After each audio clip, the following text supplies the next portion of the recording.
Assalamualaikum warahmatullahi wabarakatuh. Selamat pagi, Ibu Bapak, dan teman-teman. Saya Rizka Laili akan melanjutkan kegiatan presentasi dengan mempresentasikan laporan analisis biaya makan pasien malnutrisi di instalasi gizi RSUP Dr. Hasan Sadikin Bandung.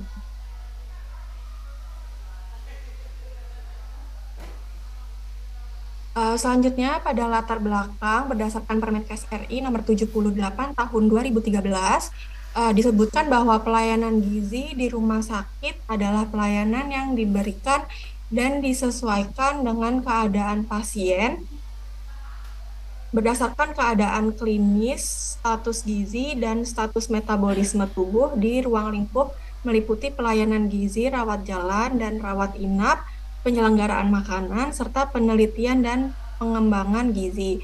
Pelayanan gizi di rumah sakit memiliki tujuan yaitu untuk menyediakan makanan baik kualitas maupun kuantitas sehingga dapat mencukupi kebutuhan pasien terhadap gizi seimbang. Kemudian sehingga adanya biaya makan per orang per hari merupakan biaya yang dibutuhkan untuk penyelenggaraan makanan. Biaya makan ini harus diperhitungkan dengan baik untuk mencapai biaya makan yang efektif dan efisien.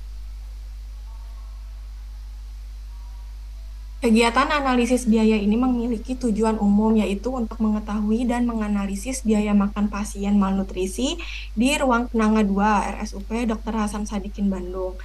Sedangkan untuk tujuan khususnya yang pertama yaitu untuk mengetahui cara menghitung biaya makan pasien malnutrisi, yang kedua untuk mengetahui standar biaya makan pasien malnutrisi, yang ketiga mengetahui jumlah biaya makan yang digunakan untuk pasien dengan malnutrisi, keempat untuk mengetahui perbandingan biaya makan pasien dengan Peraturan Menteri Keuangan Republik Indonesia Nomor 83 Tahun 2022.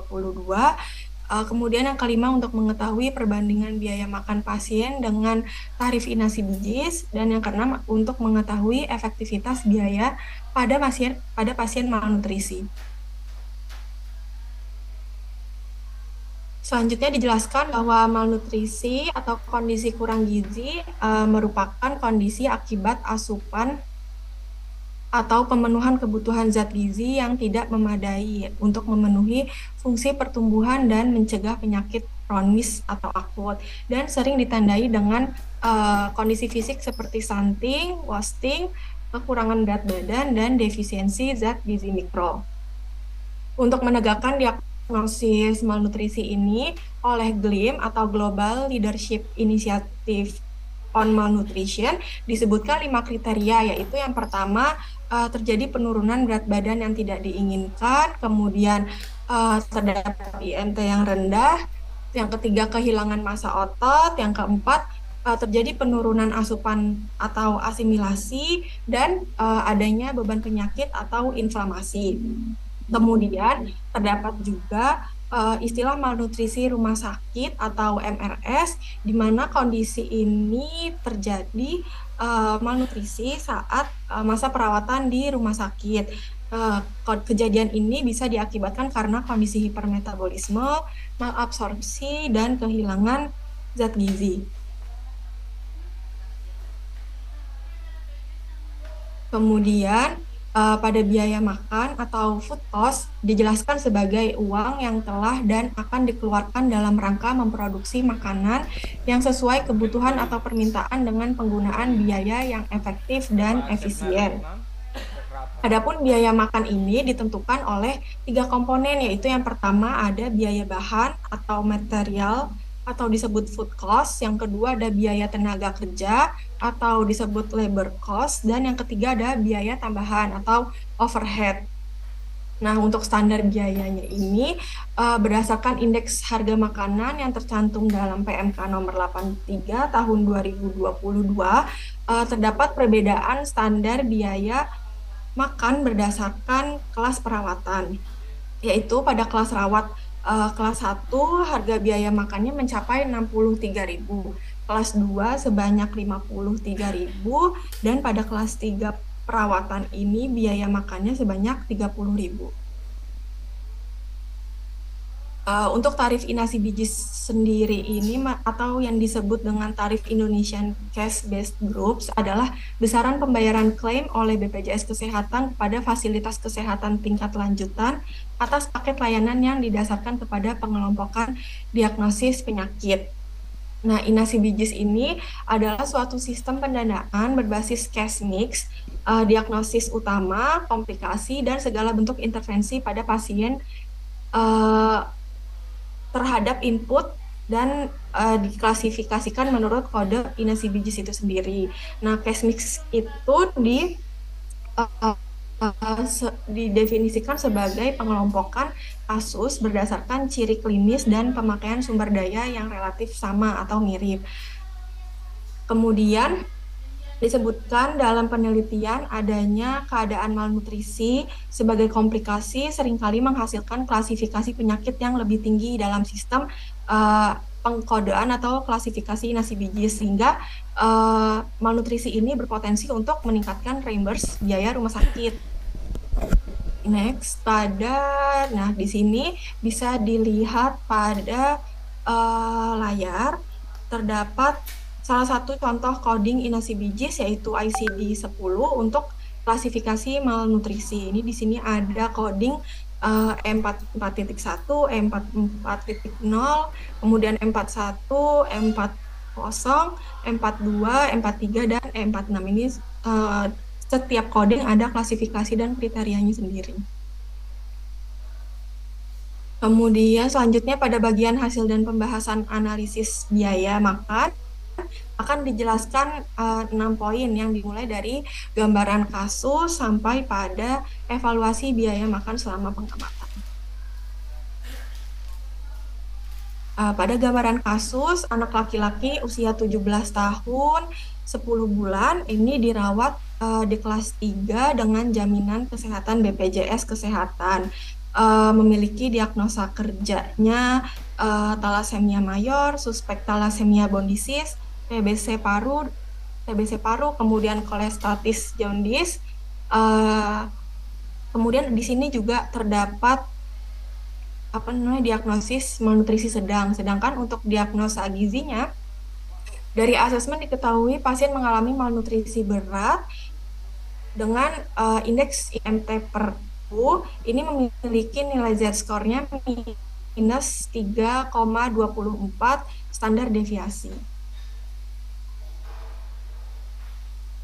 Kemudian selama hari pengamatan, pasien diberikan intervensi gizi sesuai kebutuhan yaitu 1.900 kilokalori, proteinnya 57 gram, lemaknya 48,5 gram, dan karbohidrat 308 gram.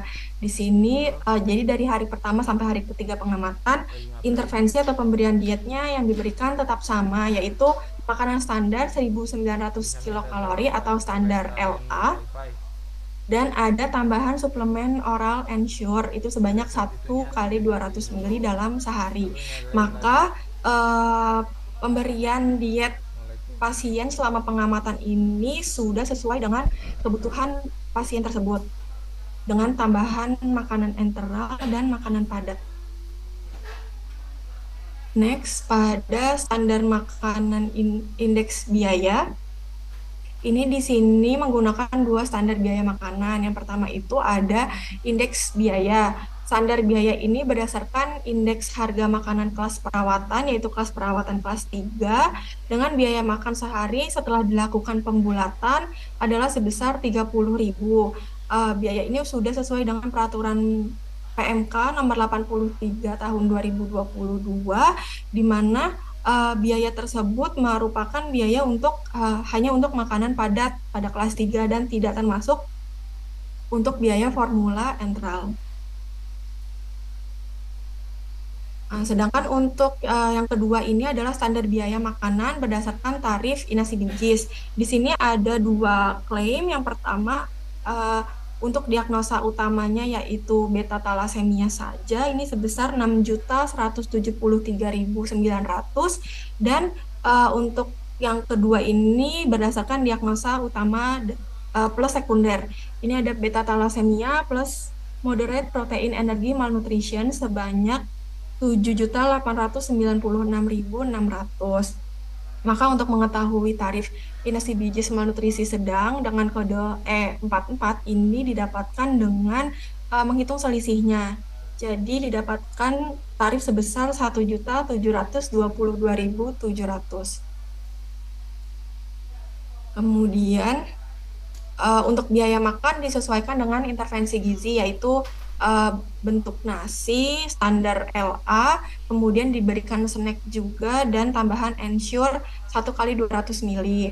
Ini disesuaikan dengan siklus menu yang digunakan pada pengamatan, yaitu siklus menu 4, 5, dan 6. Kemudian juga disebutkan tadi tidak ada perubahan diet selama pengamatan. Jadi selama 3 hari pemberian dietnya sama. Berikut merupakan hasil perhitungan biaya untuk ketersediaan makan pasien selama pengamatan. Rata-rata biaya makan pasien selama pengamatan untuk siklus menu 4, 5, dan 6 ini sebesar 56.284.000. Dengan total biaya pada hari pertama pengamatan ini mencapai 59.000. Selanjutnya, pada realisasi biaya makanan, ini ada perbandingan rata-rata biaya makan selama perawatan berdasarkan PMK nomor 83 tahun 2022. Untuk indeks biaya makanan, karena pasien dirawat di kelas 3, maka indeks biaya yang digunakan adalah 30.000. Kemudian ini 30.000 per pasien. Kemudian hasil perhitungan rata-rata biaya makan pasien malnutrisi sebesar 56.284 rupiah, maka terdapat selisih negatif sebesar 26.284 rupiah dari indeks harga makanan yang sudah disesuaikan. Angka 26.284 rupiah ini menjadi 87,61%. Selisihnya, maka bisa diketahui rata-rata biaya makan pasien ini lebih besar dibandingkan indeks harga makanan berdasarkan PMK nomor 83 tahun 2022. Selisih yang besar ini didapatkan karena adanya tambahan pemberian makanan oral suplemen ensure sebanyak 1 kali 200 ml sehari. Selanjutnya, untuk realisasi biaya makanan terhadap tarif inasi bijis diketahui sebelumnya sudah dihitung bahwa tarif inasi bijis yang didapatkan adalah 1.722.700. Kemudian total biaya makan selama pengamatan, di sini total biaya makan selama pengamatan adalah menjumlahkan seluruh biaya ketersediaan makan selama 3 hari, yaitu didapatkan sebanyak 168.853. Maka selisihnya dari biaya inasi bijis yang diperoleh adalah 1.553.847 rupiah. Diketahui dari perhitungan ini proporsi total biaya yang digunakan adalah sebesar 9,8%. Jadi hanya 9,8% atau sebanyak 168.853 rupiah biaya dari yang digunakan oleh pasien. Nah, selisih biaya ini dapat digunakan untuk menutup selisih negatif yang terdapat pada realisasi biaya makan berdasarkan indeks harga menurut PMK nomor 83 tahun 2022. Karena di sini selisihnya yang masih besar, diharapkan bisa menutup dari selisih negatif pada perbandingan tarif PMK yang sebelumnya. Kemudian untuk evaluasi biaya ini diketahui bahwa masih terdapat banyak sisa makan dari menu yang disajikan, dengan menu yang paling sering tidak dihabiskan adalah sayur. Ini menurut hasil observasi, jenis sayur yang tidak dikonsumsi oleh pasien adalah yang hanya dikonsumsi adalah wortel. Jadi bila ada sayur yang diberikan selain wortel itu tidak dihabiskan. Kemudian penelitian Nisa dan Farhat juga menyebutkan sisa makanan menunjukkan adanya pemberian makanan yang kurang optimal, sehingga sisa makanan merupakan salah satu indikator yang dapat digunakan untuk mengevaluasi keberhasilan pelayanan gizi di rumah sakit. Kemudian sehingga dari hasil sisa makanan yang sebelumnya ini didapatkan biaya sisa makan. Biaya sisa makan ini diperoleh pada menu keempat, 5, dan 6 hasilnya sebanyak 14.399. Nah, ini menurut Fadila dan Rahma, makanan yang utuh atau tidak tersentuh sama sekali oleh pasien dapat menimbulkan kerugian berkaitan dengan biaya makanan yang hilang. Jadi di sini tabel efektivitas biaya makan pada pasien malnutrisi sebanyak 8,5% dari total biaya makan pasien sehari ini terbuang karena tidak dikonsumsinya makanan yang sudah diberikan. Kemudian sebesar 91,5% biaya merupakan biaya makan efektif dari makanan yang dikonsumsi oleh pasien. Nah, di sini bisa dilihat bahwa biaya sisa makan paling besar berada pada menu ke-6, yaitu sebesar 6.337 dan paling sedikit pada menu keempat, yaitu sebesar 3.495. Kesimpulannya, perhitungan biaya makan pasien malnutrisi anak R berdasarkan diagnosis medis dan diagnosis gizi. Selama perawatan diberikan makanan non-diet 1.900 kilokalori dengan standar LA berupa nasi dengan tambahan oral suplemen Ensure 1 kali 200 ml. Kemudian analisis sisa makan pasien menggunakan metode Comstock untuk melihat persentase ketersediaan makanan yang dikonsumsi, kemudian untuk mengetahui biaya sisa makan pasien. Yang ketiga ada berdasarkan standar biaya makan pasien dari PMK RI nomor 83 tahun 2022, ini didapatkan indeks harga makan pasien 30.000 dan untuk tarif inasi bijisnya didapatkan sebesar 1.722.700. Nah, analisis biaya makanan pasien menunjukkan biaya makanan per hari ini sebesar 56.284.000 dengan jumlah keseluruhan biaya makannya adalah 168.853 rupiah. Didapatkan selisih sebesar 26.284 rupiah dari perbandingan rata-rata biaya makan berdasarkan indeks harga menurut PMK, atau selisih tersebut ini sebesar 87,61%. Kemudian persentase seluruh biaya makanan berdasarkan tarif inasi bijis ini hanya digunakan sebesar 9,8%.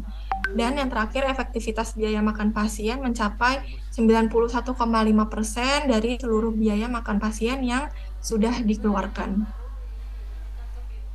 Untuk saran, adanya evaluasi terkait standar makanan dengan indeks harga yang berlaku, sehingga pada kasus tertentu seperti malnutrisi yang membutuhkan intervensi khusus untuk mendapatkan makanan tambahan menjadi makanan kombinasi antara makanan lunak dan suplementasi. Kemudian yang kedua ada melakukan evaluasi rutin terkait tingkat kepuasan pelayanan makan pada pasien malnutrisi untuk mengidentifikasi sisa makan yang terjadi sehingga diharapkan dapat meningkatkan efektivitas biaya dengan menurunnya sisa makan pasien. Baik, sekian presentasi yang dapat saya sampaikan. Untuk kekurangannya mohon dimaafkan. Wassalamualaikum warahmatullahi wabarakatuh.